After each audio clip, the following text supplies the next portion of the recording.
if you can, but welcome to the big questions. Today we're back at Brunel University, London, in Uxbridge to debate one very big question. Is digital media good for democracy? Welcome everybody to the big questions. Now this Friday, Donald Trump will be sworn in as the 45th President of the United States of America. Many say he owes his victory to a greater mastery of the tools of this digital age, Twitter, Facebook, and all the other forms of online communication. And US intelligence agencies are saying that Russian intervention in cyberspace played a hand too. Well, here in Britain, the Brexit campaign was acknowledged to be far savvier in its use of social media than the Remain side. The Scottish Nationalist Online Army narrowed the gap in their independence referendum and helped drive out Labour in the 2015 general election. So, there's no denying the power of digital media, but it also poses a real challenge. How do you know what's true, what's fake in an online world with no editorial control or standards? And what is the effect on democracy of trolling, fake news, and the echo chambers created by algorithms? To debate this brave new world, we've assembled a digitally savvy front row of journalists, politicians, campaign advisors, techno wizards, think tank heavyweights, television executives, learned academics, all here in the flesh, not created in some virtual world. They are all too real. And you can join in on Twitter or online by logging on to bbc.co.uk/thebigquestions. Follow the link to the online discussion. Lots of engagement, contributions from our highly representative Uxbridge audience as well. Jamie Bartlett, if I may, Director at the Centre for the Analysis of Social Media, the very man, this has changed politics forever, hasn't it? For years we've been saying, how do we get young people, how do we get more people engaged? How do we stop them from being disenfranchised? We have done just that. It has got a lot more people engaged, there's no doubt about that. And it's not just people tweeting and posting things on Facebook. Social media has been remarkably good at forming a bridge to get people into real-world politics as well. Various types of activism, marching, demonstrating, even voting. I think people are more likely to vote if they get involved in politics online. But all good. That is all good, and I think everybody here would acknowledge that's a very good thing. But of course, it creates new problems.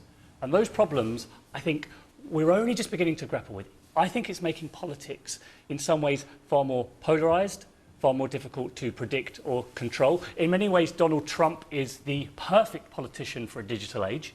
We are overwhelmed with information, graphs and charts and infographics and tweets and retweets. And in those circumstances, we tend to go for whatever is the loudest, the most offensive, the most emotive. And that is why politics, I think, is becoming more polarised. It's creating more centres of power that we barely understand, huge tech companies that can control what we see online, and we don't really know how they work. So while it's bringing more people into politics, it's not clear to me yet whether it's making politics any better. In fact, in some ways, it's making it rather worse. Well, there's loads of issues there. I'm really looking forward to the next hour or so. Helen, he makes some good points. Are people actually becoming better informed and more engaged? Because a click of a mouse is one thing, but actually trudging up the stairwells of high-rises delivering leaflets on a cold February night is another thing entirely. I don't think we should denigrate the click of the mouse. I think there's a culture in politics, particularly British politics, that politics must be painful. You've got to do something cold or long or boring or hard work. And what digital media have done is they've sort of democratised the act of political participation. So now there's very small acts of participation, liking something, clicking something, indeed the click of the mouse, which is what's doing the work here. It's what's drawing people into politics. We shouldn't let go of that, even while we're kind of blaming it. Don't denigrate the click, basically. Yeah, that's don't what you're saying. denigrate the click. Yeah, and it makes a difference. People feel they're making a difference. Yeah, but are they? They're only because of these algorithms which send you your own things that they think you will like. So basically it's that echo chamber, it's that bubble people talk about. You're only confronting, if that's the right word, your own opinions. There's no challenge. I don't think that's right. I mean, the true echo chamber would be just reading the Daily Mail in the 1930s. or just watching one particular TV station in the US.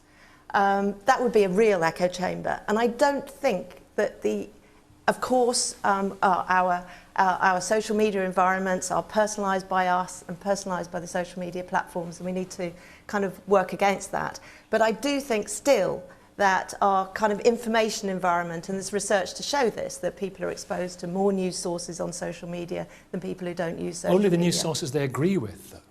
No, not necessarily. A more heterogeneous range of news sources on social media than they are in the offline world. We're very good at creating echo chambers outside social media, and I don't think we should forget that. Yeah, echo chambers aren't, there's nothing new about There's them. nothing new Owen, is about that right? echo chambers. Well, I think, firstly, Facebook's a bit different, but Twitter, I think, we overblow its importance because only a very small section of the population are regularly using Twitter to talk about the world around them, and they tend to be younger and more affluent. If you take the Brexit, the EU referendum, the people who are most likely to vote to leave were people over the age of 65, who were the least likely to be on Twitter. So I think if we're talking about these grand political developments sweeping the Western world and putting it down to Twitter, then I think we're mistaken. I think the danger with people like me on the left of politics is we think, well, the mainstream media is biased against us. Most of the press supports the Conservative government.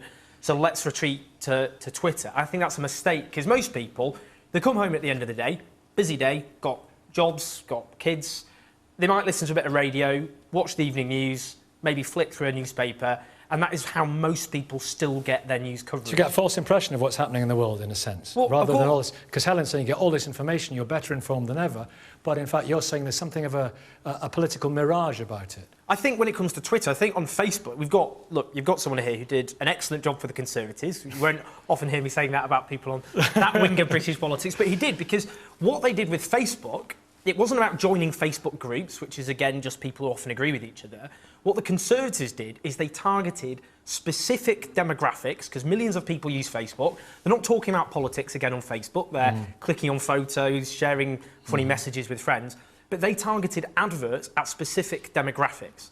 That is very effective. But if people like myself, who are campaigners, think we can just send a few tweets going, Theresa May, yeah, a load of people will retweet that, but we make the mistake of thinking, well, the rest of the country all of a sudden are full of the same enthusiasm as me, and that's not true.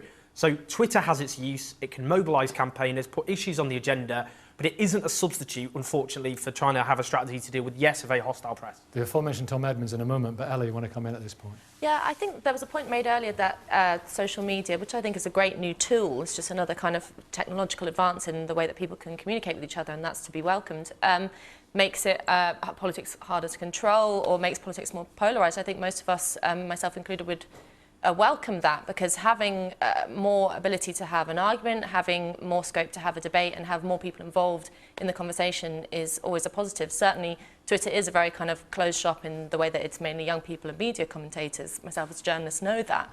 And Facebook, as Owen said, is a bit different.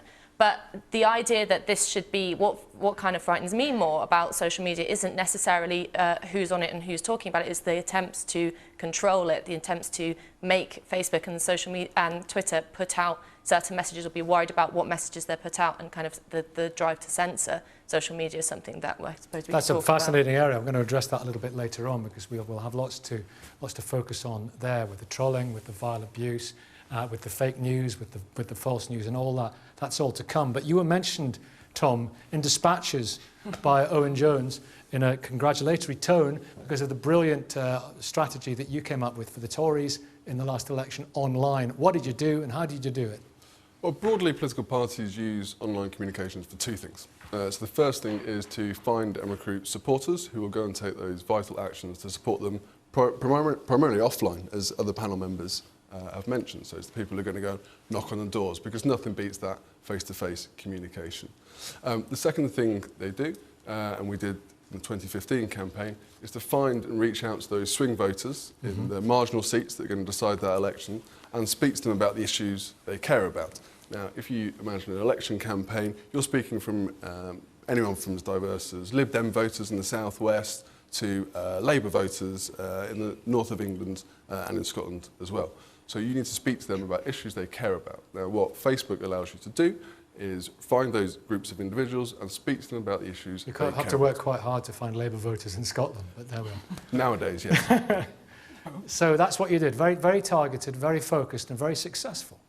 Very targeted, very segmented communications. Now, digital in itself is just a medium, so you need to have the message right before you go and speak to these people. There's no point finding individual groups of people and speaking about things that they don't care about. So there's no point finding groups of people, finding groups of young voters and then speaking to them about pensions or about issues they don't care about. So it's about finding groups of people, having the right message and getting it in front of them time and time again. And it was, Helen, it was remarkably successful in the marginals, wasn't it? Well, it was, and I think also very successful for the Leave campaign in Brexit, and very successful for Trump, because after all, if you just reach an echo chamber of people who agree with you, you're not going to make any difference. I mean, that's not what parties are looking to do. They're looking to find people who are undecided or don't know what they think yet. And what Labour did at the last general election, as you know better than me, is it just randomly threw out the same message across Facebook. Yeah. So it didn't target specific people in specific seats they needed to win over. And also they mistook engagement, that's lots of people liking, commenting, for success. That actually what that generally meant was the messages their core supporters already agreed with, like the NHS, were getting lots of attraction, but they weren't reaching out to the people they needed to win over. And obviously that's what you learned from so successfully. You said, we're not just going to do things for likes or clicks, we're going to target the people we need to win over who aren't in our natural coalition. Yeah, Chi, as a Labour MP, just moving it on ever so slightly, the digital media revolution, it's a great process and platform of democratisation, isn't it? Isn't it a great leveller? Absolutely. And the digital media, I mean, before I came into politics, I was an electrical engineer for 20 years, helping build out these networks. And the reason why I went into that is because something that gives people the power to connect with other people, which enables people to reach out, to share, that is progress. And that, I believe, is good for democracy. But like any technology, it comes with its disadvantages as well. And also, any technology, those in power will try and use it to reinforce their power. And as they have the most means, they're the most likely to be able to use it most effectively to begin with. But you don't have to, you know, have lunch schmooze Rupert Murdoch to get your message out there anymore, because there are other ways of doing it. Yeah. Let me say there's two really big caveats with that. And the first one, and that's the reason why I still do walk out on cold winter's days and knock on doors, is because there are millions of people in this country who still don't have broadband, who still don't have any digital access. You know, at the state of broadband in this country is a disgrace. And then there are those who may have access, but they can't afford it. It's too expensive, or they haven't got the digital skills necessary to use it. So there are millions of people away from this debate, which we really need to include. And when we have included them, then we need to look at the way in which that debate and those messages are being put out. And what I would say particularly about, you know, and I think it was a most effective campaign,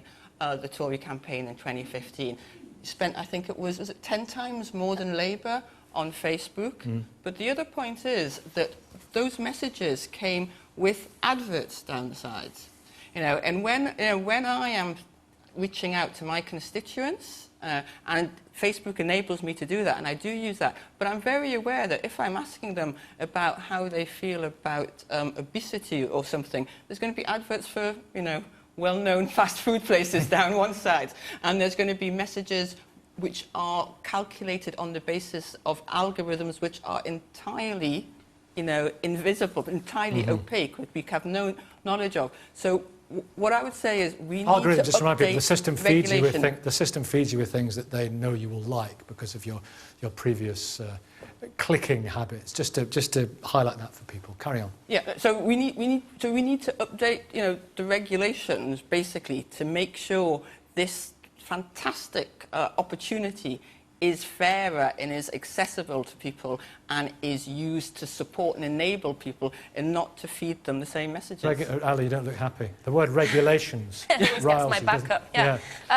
I also think we may be giving a bit too much credit to social media, in that the idea that political messages put out by parties simply failed because they weren't using the right social media strategy is perhaps masking a bigger problem, and perhaps they were putting out the wrong messages or messages that people weren't interested in. And when you brought up the fact of adverts being alongside things on Facebook, and there is this sense that people kind of are just sort of mindlessly clicking on something, and then they kind of, pop up for McDonald's, comes up and they think, oh, yeah, I want McDonald's, and it's that kind of mindless. I think that's a very insulting view of the public, not only how they engage with news, but just in media in general. But advertising is advertising for a reason, because it does actually work. So that's why, and that's where Facebook gets its revenues from. So I'm not saying people are mindless, but I am saying that people are influenced by advertising. Otherwise, you wouldn't have quite such big budgets on it. No, absolutely. But if you're putting out a message on obesity, let's take your example, and then you're saying that there's a link between that and then a fast food advertisement being alongside that, you're drawing some kind of relationship between them. And when you use the word regulation, my alarm bells go off, because I think, what do you want to regulate in that? Everything is I'm going to come to you in a minute, because that was quite a round of applause. Just this problem with the word regulation. Nothing is above the law. Or are you saying that the internet should be above the law? I mean, so there are regulations that exist now. You recognise that we have a legal system. Yeah, I would disagree with some of those. Yeah, but nothing's above the law, so the law should apply. Yes, but in terms of free speech on the internet, it should be absolute. Oh, well, free speech on the internet, that's going to be a tasty area for us later on. That was, you burst into a rapturous solo round of applause there. Expand on it. I just agree with the lady here. I just think that it's very easy, and I think it's a correct, link between advertising on social media and problems that we face in society. Now, Jamie, what about, you mentioned Trump, I think, earlier on. Yep. What was Trump's campaign a triumph of digital media? Oh, in some ways, yes. I mean, of course, there are much bigger trends behind that. You can't just arrive and use Twitter and Facebook and then suddenly get yourself elected. You're obviously tapping into various much deeper concerns that people have. But the point I want to make about that is, when you are completely overwhelmed with different sources of information, this is the problem with social media. We were promised in the 1990s from the digital prophets that the politicians of the future, when we were all connected and we all had access to the world's information, would be more informed, they'd be smarter, and we'd all be kinder and nicer to each other. One great academic even said it would be the end of nationalism, because we'd be able to link to everybody and we'd all understand each other. And this is ludicrous. The reality is, of course, that when we're overwhelmed with information, we use heuristics to try to quickly figure out what we think. We do tend, I think, I disagree slightly with you on this, Helen, that we do tend to find things that we already agree with, that our friends already agree with, and we trust that more. We do that anyway. We do that anyway, but we do that to such a greater extent now than we ever did before, and we're less aware of it. Is that true, Helen? Well, I think there's a tendency to present it as one thing or the other. I mean, it's a very grey area, you know, between... you even hear people talking about kind of hermetically sealed echo chambers, and that's... But people say, oh, the Twitter sphere has gone mad. What they mean is their own Twitter feed has gone mad. Yeah, but in almost any platform, you'll be able to see trending information, and you're just one click away from a huge array of opinions. But the danger is, I think, that social media politics is in many ways more angry, more aggressive, more emotive, and the danger of that, I think, is that it makes compromise more difficult. The US Congress is more polarised than it's ever been, or since the war at the least.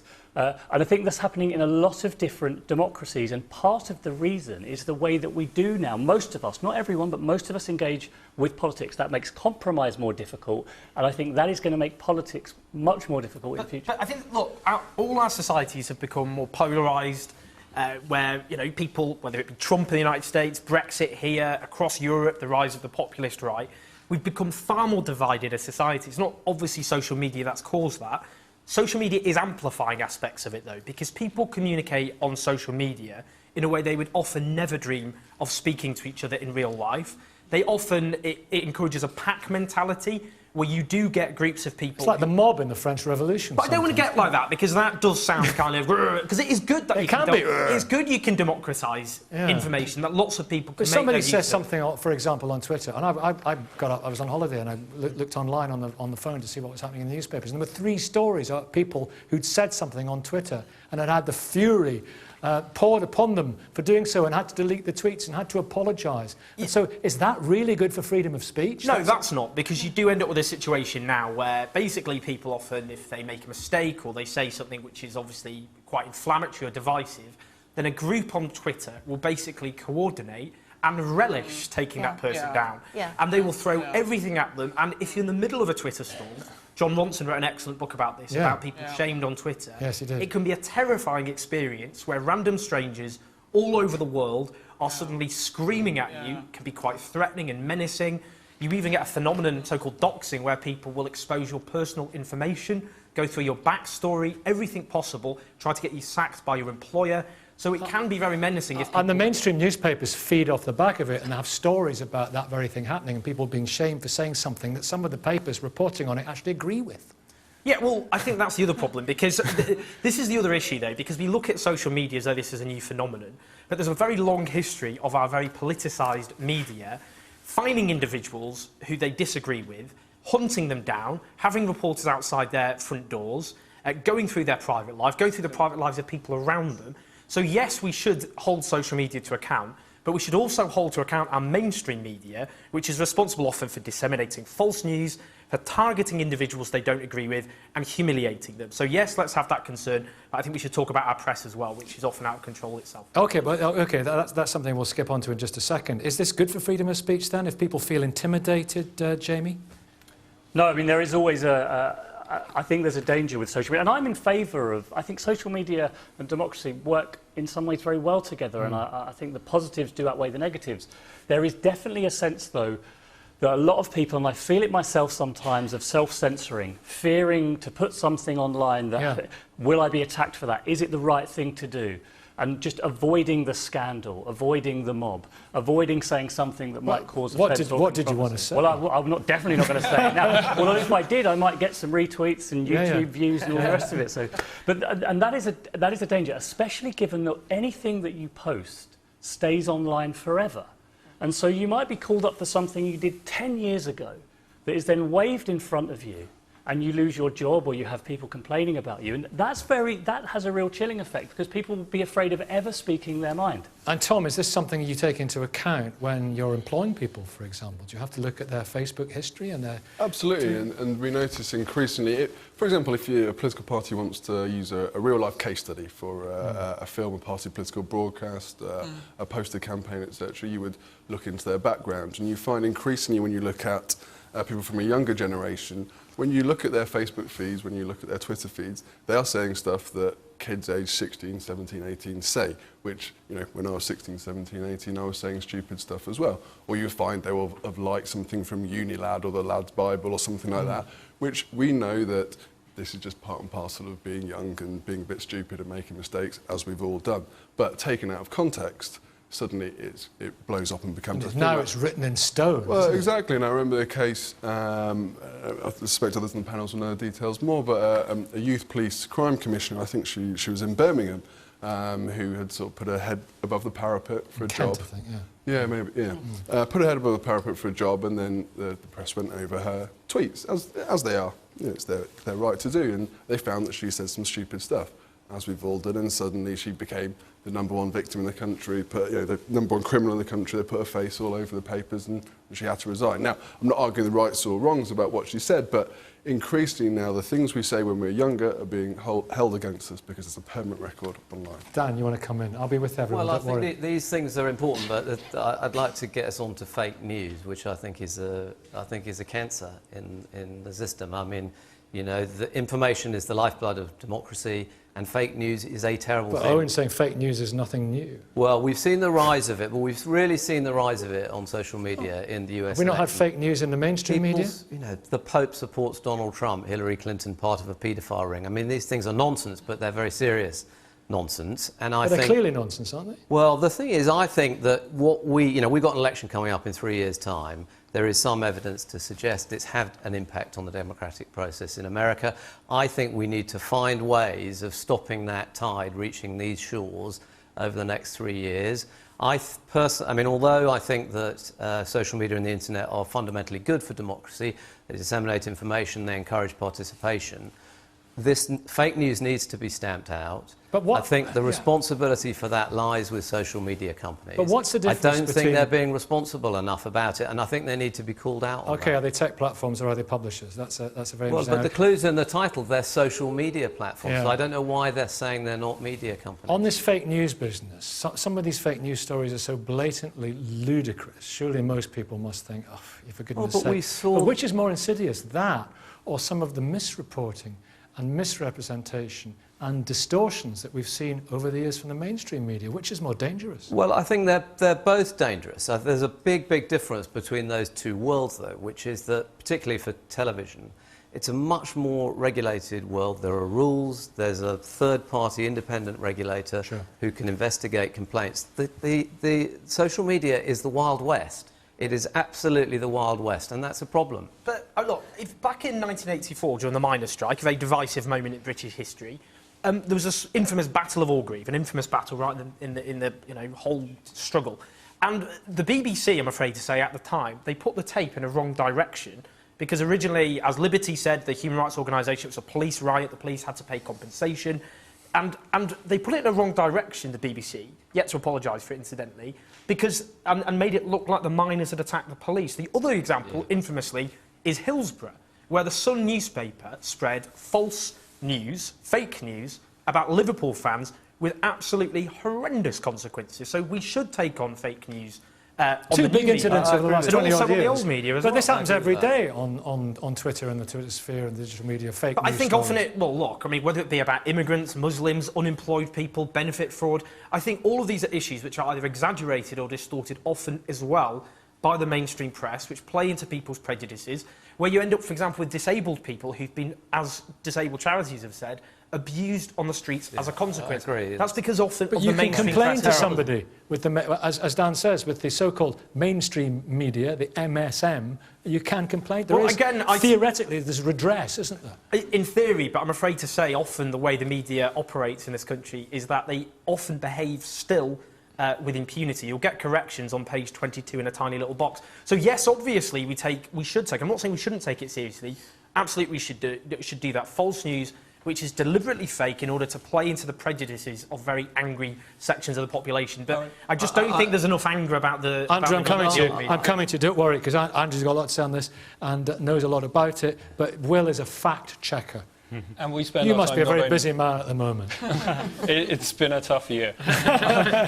We spend our time not only checking what people are saying, be they politicians, be they journalists, be they lots of other people in public life, but also asking them to go and correct the record. But it's not just mischievous, this stuff. It's malicious, isn't it? It's deliberate and it's malicious. It's not for me to judge that. It's for everyone in this room to judge that. If we're concerned about the effect of information on democracy, we've got to remember that we are democracy. It is all of us as voters who decide whether digital media is going to be good for us or bad for us. But I think the thing we've got to look at is who has power and are they using it fairly? Are people who are in powerful positions using information to mislead us? And if so, what are we going to do about it? And Owen is right that there are lots of examples of mainstream media outlets publishing things that are clearly not true. In our experience... And getting clobbered for it, eventually. Sorry? And getting clobbered for it, eventually. Well, clobbered this stuff is round the world in 80 it, clicks, isn't it? And it's, you know... Clobbered is putting it far too strongly. Very few mainstream media outlets have any kind of system where people get clobbered for getting things wrong. That's simply not true in television. There's television a very clear set of rules. There's a third-party independent regulator who polices that. You can complain. Things are investigated. And ultimately, if you're a repeat offender, you have your licence revoked. When did that last happen in a major media programme? Secondly, television is, as you said... Some of the news channels really sail close to the wind and they get called on this stuff by the regulator and they have to amend their behaviour, and they do.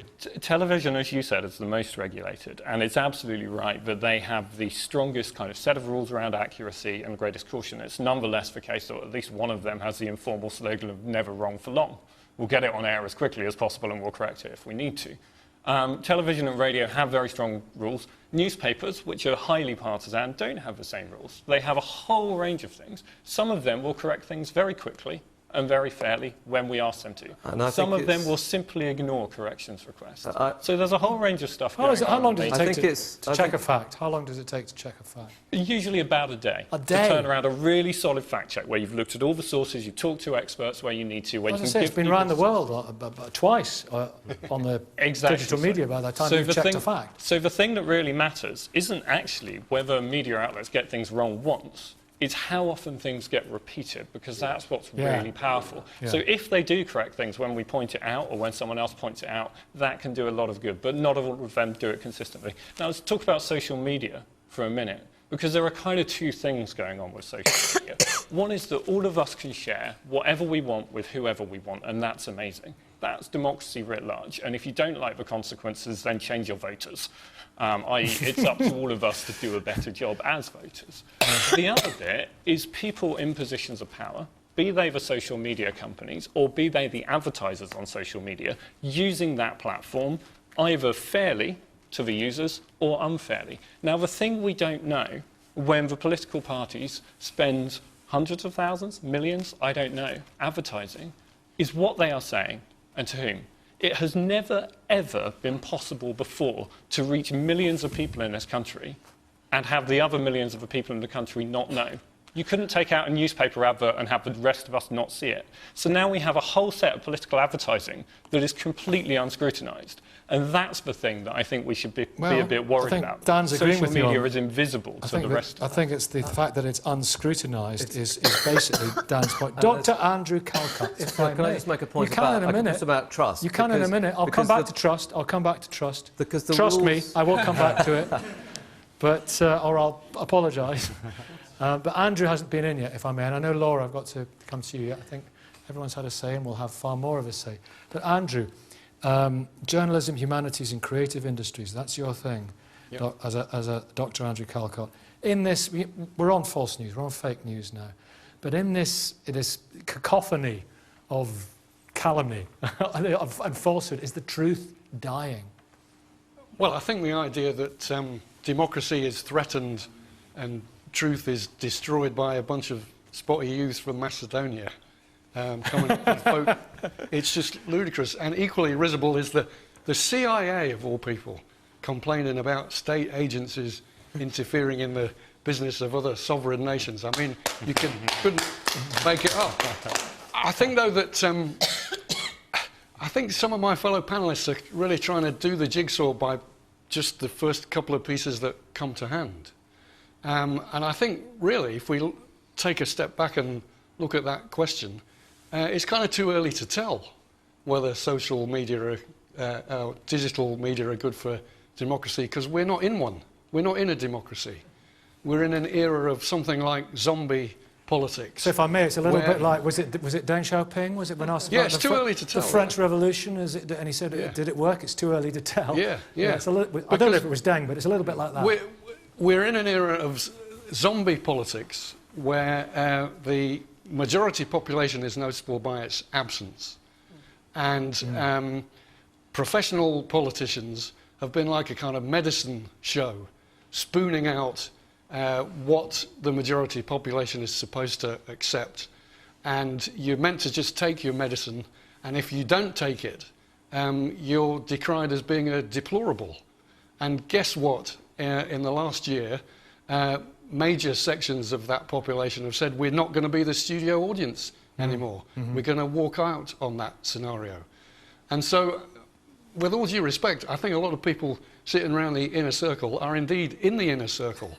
They're in the bubble that is... We are the problem. that is rather far removed from where most people are. And most people are not, in any substantial sense, engaged in politics. But if there's a lack of idea trust... that this kind of interpersonal details amounts to political polarisation is just ludicrous. Put your hand up in the audience if you want to say something on this, and I'll get round you. But if you say that people are disillusioned with politics because of a lack of trust, we are now playing around with this platform which has stuff on it that we cannot trust.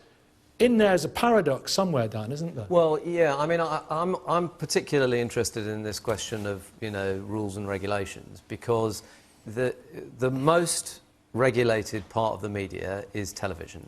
it is, and we've got this diverse public service system in the UK, and that is policed by Ofcom. And lo and behold, people's biggest source of news in the UK, at least, is television, and it's also the most trusted. Social media, I mean, at the moment, is much, much lower, both in terms of the number of people that do access it for news, but also for its levels of trust. The problem is that you've got, by the way. problem is you've got this issue of fake news, and we have to stamp it out before it gets bigger. Too late. It's not. It's not too late. But there's no such thing as fake news and not fake news, and it's clear to determine which is which. I mean, it's such a big grey area between one and the other, and every single There may be, but stamping it out is censorship. Oh no, it's micromanaged enough already. I mean, you have to regulate everything out of existence. We have to bring up the elephant in the room here, in which is that what no one wants to admit is that the idea of the fear of fake news is the fear of who is reading that fake news and what will they do with that information. And essentially, when you say that there is a danger of people being influenced by fake news negatively, you're making a differentiation between you, who can understand that the news is fake, and kind of those thickos out there who can't. And that's a that's a deeply insulting thing. If you think fake news should be stamped out, who do you want to stamp it out, and why should they be the arbiters of truth? And how do you stamp it out? Exactly. Well, I think that's complicated, but I think it... That's the easy answer to a really uncomfortable question. But look, the horse is bolted. But you have different systems within different media, and television is heavily regulated. It didn't stop television keep holding power to account, generally being extremely accurate, being diverse, and being popular. But can I ask you why you're worried about why are you so worried that people and I mean, I don't know who you're talking about when you're talking about people who don't understand that a wild story about Ed Miliband fixing relationships with Hillary Clinton is fake. Well, who are you worried about? BuzzFeed's research showed that there was more consumption of fake news during the US election than true news. It's just, I mean, that's people having a laugh. Can I ask a question, just as a hypothetical? If something completely fake about you went all over the world, like someone claimed you're the head of a drugs cartel, something to you obviously ridiculous, that went all around the world, thousands of people, they don't know you from Adam, they don't know who you are, and your picture is there calling you the head of a drug cartel, you'd be like, no correction needed, free speech, they can say what I want. What they want. Would you be comfortable with that, genuinely? I would suppose I would publicly say that isn't the case. Wouldn't that put you at risk? It would put. It's the cost of having a free society is people being allowed to say whatever they want, and sometimes that being untrue, sometimes that being nasty. But you wouldn't want it stamped out. That's the cost of a free society. I'm going to take that thought. People being able to say whatever they want, and we're going to discuss it in the context of the digital media. But first of all, as promised, what would you like to say? Yeah, thank you. What I wanted to say was that this particular issue about news, where they are coming from, is not the responsibility of one side. It's the responsibility of the receivers, us, general public as well, to find it out, where is it coming from. If we can't get right to the bottom of it, at least do a little bit of research or investigation of our own. Nowadays, it's not only TV, as somebody said, it's mostly the free newspapers on the train. That's the time we have to just listen and digest. Now, this, even if we take simple rules, golden rules. Now, this particular rule I'm saying is coming from a Muslim community, is a saying of Prophet Muhammad Sallallahu Alaihi Wasallam, a basic saying, a hadith, that for a person to be a liar is enough that he passes on whatever he just hears without making any effort to check. So if everybody takes just this simple basic rule only, we'll avoid so much of spreading around just a news which we heard on a WhatsApp or Facebook or gossip. Rumors. That's it, yeah. Yes. And, the Hadith are very strong against rumours and backbiting. So if everybody sticks to that rule, so much will be relieved, isn't it? Yeah, absolutely. That's actually a really smart point, and it's a really good thing to hear. You know, as a fact checker, it's lovely to think that we can use fact checking to empower everybody. The thing you've got to ask, the flip side of the question of, who's the person who can, split the difference between all of those stupid people who believe all the fake news and the rest of us. Actually, none of us can just skim through a set of headlines and know which of them is true or not. It's immensely difficult to spot people who are trying to mislead you and people who aren't. We want to. We like the thrills and the wrong. Spills and the excitement of, what if that's true? That's great. Exactly. It's a completely different set of personal standards we apply to that than we do to watching TV news or radio news. But you can't, never mind splitting the difference.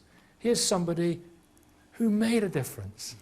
Laura, your campaign and the tampon tax. And that was through social media, wasn't it? Yeah. Yeah, I think one of the main really good points about social media is that it really gives power to underrepresented communities of people, like women, for example.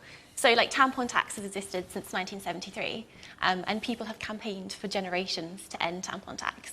But the reason why this campaign finally won, at least I think anyway, is because we've had this platform of social media that we've never had before, and upon that platform we can finally really be heard, and like politicians can't necessarily ignore us anymore.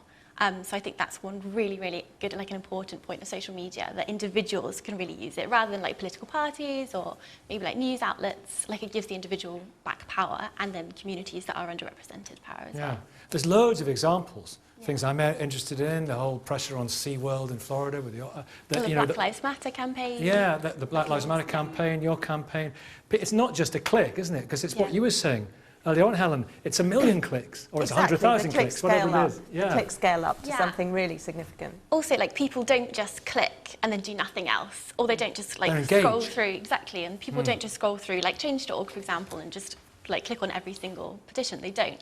I get people emailing me every single day with like little spelling errors that I've made that I've not even seen. So they definitely do like read through your campaigns. And we also have like lots of communities throughout the world, really, that have bound together and really made a difference within their community, whether that be through tampon tax or the new campaign about homeless people and improving sanitary provision to homeless women.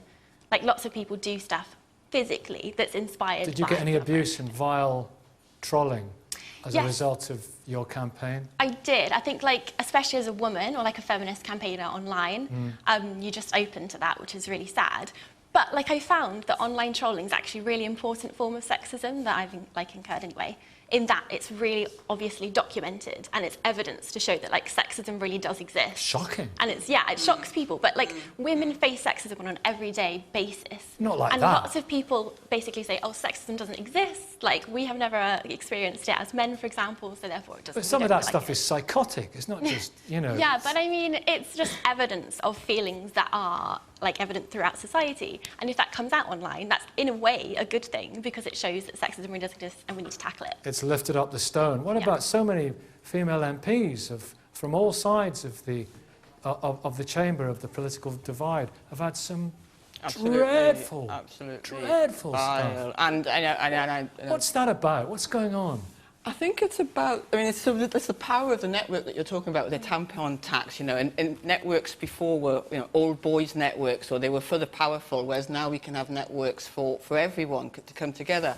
But as well as that, that attracts, and I think what the internet does really well is amplify what is in people's, what was out there in the debate. So it attracts those who are the most vocal and the most aggressive to take part in the debate.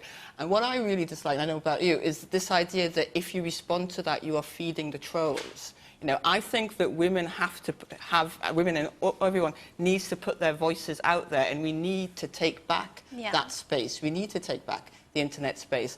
And what I would say is that, again, you know, that's why we need a more active government setting. It's too early to tell, I agree, what the impact of digital media on democracy, but we need to decide what that impact is. More active government, what do you mean?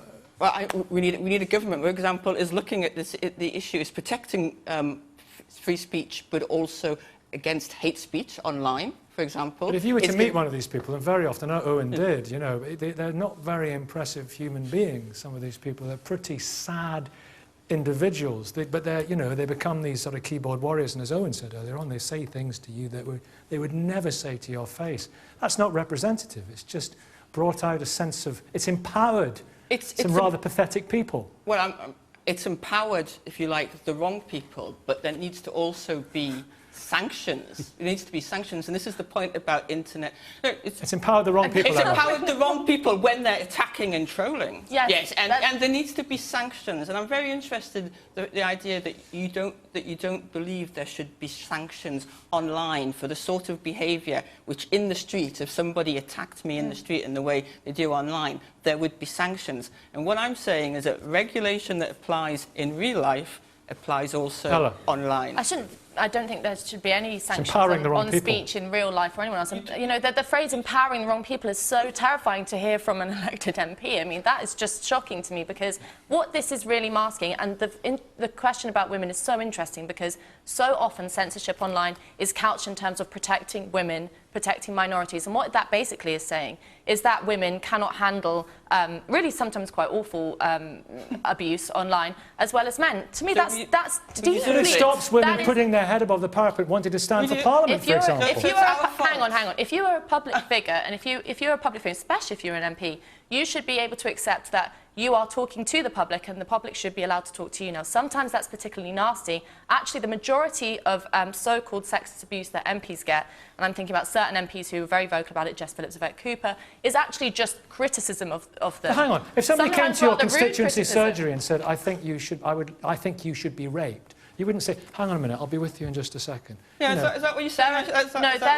There are things like they're empowered. death threats and things like that are clearly illegal should be dealt with through law. But what we're really talking about now is a broader question about what is sexist. What is sexist? And actually, what is talked about is saying stuff like, I mean, you know, I've written on this a lot about what is sexist trolling, and it's often like calling women fat or saying horrible things about women. And that is seen, especially with the tampon tax, that is seen...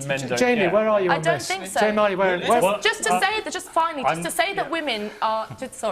women are more subject to online abuse, and that there should be sanctions to protect women is deeply more sexist than anything in online control. How do we stop this? Can we stop it? Should we stop it? We can't stop it, and we shouldn't stop all types of trolling, and we shouldn't stop all types of offensive language or behaviour, because when we live in a society, and we've talked about it, where people are slightly worried about self-censoring, not being able to speak their mind, actually sometimes internet trolls play quite a valuable role. They push at the boundaries of offensiveness, and they make other people feel like they might be able to speak their mind too. Yes, of course, there are limits to that, where it gets particularly targeted or where it's a threat against an individual, but there's always a danger, I think, that with internet trolls, we just say, oh, they're terrible, we've got to silence them all. That would actually be quite detrimental for the health of our democracy. Owen, do they have their uses? What, trolls? Yeah, is it just... Well, we conflate, I think, trolls and abuse, and that's the... Look, I get trolled all the time. About, you know, I look like a 12-year-old. I mean, some age better than others. What can you do? You wrote an article of... if I may say, it was provocative, but it was pretty, as most of your articles can be, pretty thoughtful and well-argued about the fact that having Jeremy Corbyn as leader might not be the best idea in the world. And it was interesting. And I watched it happen. It unfolded in front of me like a fight in the schoolyard. You weren't behaving in that manner, but other people were. The abuse you got was extraordinary. Right, I'm a right-wing sellout, as my mum would tell me. No, I'm joking. I think there's not much room for civilised debate sometimes. No, but I would say this, actually, because, yes, I have had that kind of attack, and it seems ridiculous, but I think we've had a lot of focus on that, but the vast majority of abuse I get is from the far right and the hard right. And that is stuff like threats of violence, threats of death, sharing my home address, sharing pictures from Google Street View of my bedroom and my front door with arrows pointing at them saying, here's where his bedroom, here's his door. Now, if you're saying an absolute view on free speech, which is people have the right to say that I should be chopped up because I'm gay, that people online should, you know, I don't take it seriously, I should say. Some of my friends think I should take it far more seriously than I do, but nonetheless, that in the interests of free speech, people can basically issue hate. What do we do about it? And hate. Well, it should be. Over to you. In the real world, if someone says to you, you should, you know, you're It's not the real world. It is the real world online, of course it is. And I have to say, after the death of Joe Cox by a far-right terrorist, we should take far more seriously the sort of hate speech we see online, and it legitimises often the sorts of extremism that can end in There you are. That's where it ends up, Ella. Andrew, in a second. No, I don't think it necessarily ends up in the tragic death of Joe Cox, which was not through a kind of social media hate campaign. That was not what happened. It's not what I said. To that tragedy. Well, but the thing is, the left used to be about protecting people's freedoms and arguing for people's freedoms. And right now, I mean, a lot of the kind of trolling online comes from, as we've said, sort of, yes, right-wing saddos who are keyboard warriors, and they really wouldn't threaten a mouse, let alone, you know, women or anyone in this panel. Left-wing saddos as well, but, if I can, for the sake yes, of BBC impartiality. It comes from both sides, but we used to, on the left, we used to argue for freedom and absolute freedom, and the freedom for somebody to be able to say and express themselves in any way. And that's actually now the biggest kind of argument against free speech, which is an absolute right in a free society. If you don't have free speech, you don't have course to any kind of freedoms, because it's the fundamental right to say what you believe. And the left is now trying to close that down, but through sanctions, Andrew, wait a minute. through sanctions and through censorship and through rules. Dr. Andrew Calcutt, is this just a necessary or unavoidable consequence of the digital media platforms? Is it just a manifestation of aspects of the human condition, or is it something that we should stamp on? Oh, I certainly don't think we should be stamping and regulating things out of existence. Not by any means. I think it would just be ludicrous to try and close it down and sanitize it and outlaw the deplorables. It's, you know, it's the same kind of Hillary Clinton discourse all over again. You shouldn't be allowed to say that. We don't want you, even in the echo chamber. But what, Andrew, what about, and this is something we'll come back to Dan, because Dan mentioned this earlier on, I think somebody else did too, seems an awful long time ago. Facebook and Twitter, are they tech platforms or are they publishers? Well, they're something like a hybrid in between the two. But, you know, I don't think they are either the problem or the solution. I think we've lived through decades of intense interpersonalisation, privatisation of everyday life, mixed in with a kind of post-political managerial elite that wants to micromanage every aspect of our existence, including what we do online. And I don't think anyone's saying that. well, forgive me, that's... Dan, let Dan come back on that. I don't think anyone's saying... I would imagine... Well, of course, you're not going to say it. I would imagine everyone on this panel wants I'm revealing what you don't want to say. A society of free speech in this country, and I believe that we have it. say that. But, Come but on. It's always free speech. A total and utter free-for-all ignores the fact that there are other aspects of existence that also have importance. We're not talking about micromanaging that out of existence. We're just talking about creating an environment where there's some basic decency. Creating an environment means managing it. One of the best things about the original incarnation of the internet already have that in our media. Electronic Frontier Foundation, which saw it as a frontier for experimentation and people breaking out we already and have doing that things in the world differently. of television, what you want to radio, do is and sanitize it. Dan, as a Channel 4 man, are you not... Wait a minute, everybody, please, or I'll unfollow you all. As a TV man, as a Channel 4 man, are you not slightly on the defensive here, because you're old news, and this is all the next. This is what's happening now, and it's going to happen in the future. Because TV news, Channel 4 News, great programme, Sky News, they do a wonderful job, BBC, ITN likewise. But don't they all look a little bit leaden-footed? No, I don't think that's right, actually. I mean, I don't think that is a sort of a view of what is actually happening. So, you know, as I said earlier, television is the main source of news for most people. But the traditional media companies, Channel 4 included, the BBC included, have done an incredible job of going into the new world and distributing video-based news. You know, Channel 4 News is now the biggest British broadcaster putting news into Facebook. But I think you've done a deplorable job on telling the story of what's been going on in Western societies for the last 20, 30 years. That's why you didn't get that people were going to vote for Brexit. That's why the mainstream media didn't get that people were going to vote for Trump in the way they did. Because you haven't covered the story. I think, sorry, just to complete on that point, I think the important thing to say about the old media going into the new media space is that we, the BBC, the other public service broadcasters, we apply the standards that exist in the television world, which are much higher, and in the UK are the gold standard in the world in any form of media. We apply those standards into a world where other people aren't applying it. That's not to say that internet-only players don't have terrifically high standards. Some of them do. People like Huffington Post. I think you're covering yourself in medals you don't deserve. But there are many who don't. Self-service broadcasting. But there are many who don't. Service. Andrew's on fire now. I can't... Well, interesting points, though. Interesting points. Self-service broadcasting. That's quite a... Jamie, what? You've been listening. you know about this stuff. Well, the reality is, I think that the world is getting far more unstable and unpredictable, and that's also very exciting. I mean, we definitely need to reinvigorate our democracies. We need new ideas. Do we need new controls? The more we What can about Facebook? What about Twitter? They're publishers, essentially, aren't they? Shouldn't they be doing more? If they are judged as publishers, I mean, they have an opt-out under a 1995 legislation in the US, which means they're not responsible for things that are published on their platform.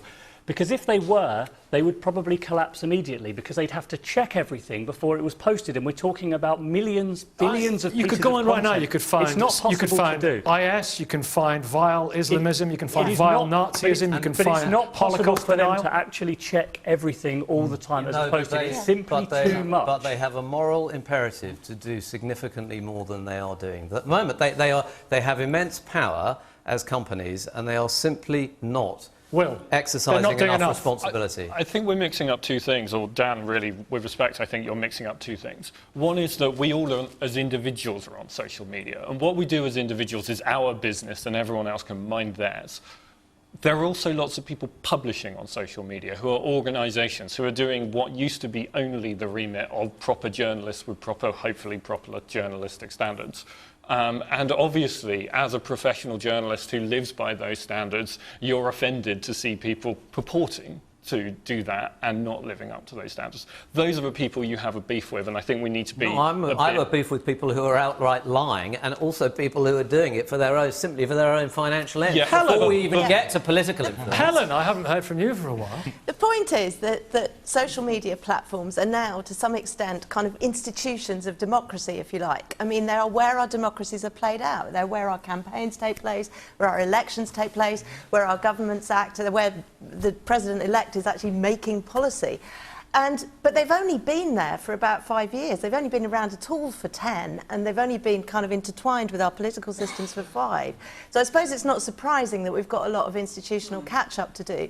But there are things we can do, and there are things that are being done. I mean, not enough, and it's too late, etc. But we shouldn't just throw our hands in the air and give up. Yeah. Twitter, and we shouldn't lump everything together. We're lumping together fake news, trolls, you know, the small, very small number of people who are threatening to close down Twitter entirely. And right now, this is, Helen, this is a fantastic debate, but out there is an even more fantastic debate about this debate happening right now on Twitter. If only they could all... Well, that's right. We could Even say, this debate about politics is being played out on social media as we speak, exactly. But the solutions to the things are different as well. The solutions to fake news are things like your organisation and what Facebook have said they will do about fake news, both they themselves in terms of fake checking and allowing individual social media users to report, you know. And the solutions are different for trolls, and they are different for all the other things that we've been talking about. But there are possibilities out there, and they are being worked at. There are even bots being developed, anti-racist bots. Just to explain to people who don't know what a bot is. Well, an automated Twitter account, for example. There are automated Twitter accounts that are out there facing racism and attacking racism, or just trying to persuade racist trolls of the error of their ways, etc. And some of those things are being shown to work. So there are a lot of possibilities out there, but we can't just lump them all together. So, Chi, we're getting towards the end, but is it... We've got about a 40-second answer from you, if we would. Is this... do you celebrate this? Is it a better form of contact with your constituents as an elected representative? I celebrate it as an elected representative in terms of being able instantly almost to see some constituents, those who are on Twitter or those who are on Facebook's response to really important issues. That is fantastic online. But I also recognise that there are so many who aren't making those responses because a lot of people have better things to do with their lives than respond to their MPs online. But also, and I think we haven't talked about this, the rules that Facebook and others do in order to decide what you see, the algorithms, they are what control. And after this goes out, we're all going to check our phones, right?